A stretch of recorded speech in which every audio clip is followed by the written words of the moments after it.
this can be the driver of most disease and disorders out there. But one of the biggest stressors that's contributing to exacerbating the not so good ADHD symptoms is inflammation. And it's important to start by reducing this inflammation from the start.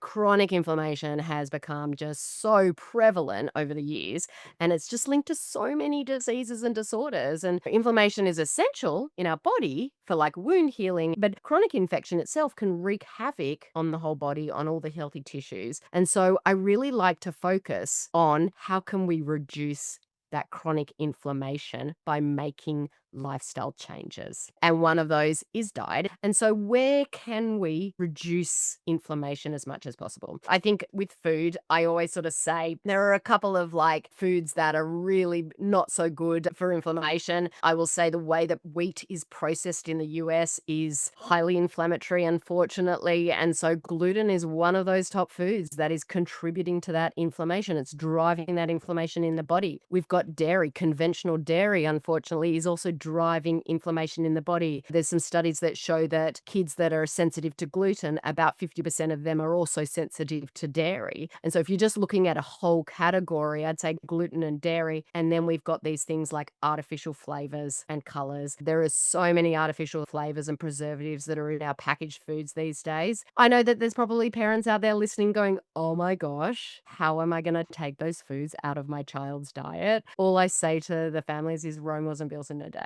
You do not need to take everything out at once. I did back in the day when my son was 5 years old. I took out gluten, dairy, soy, artificial flavors and colors, 40 food sensitivities that I'd seen on a lab test. Let's just say I ended up with multiple panic attacks on the floor in my bedroom, and that is definitely not what I teach.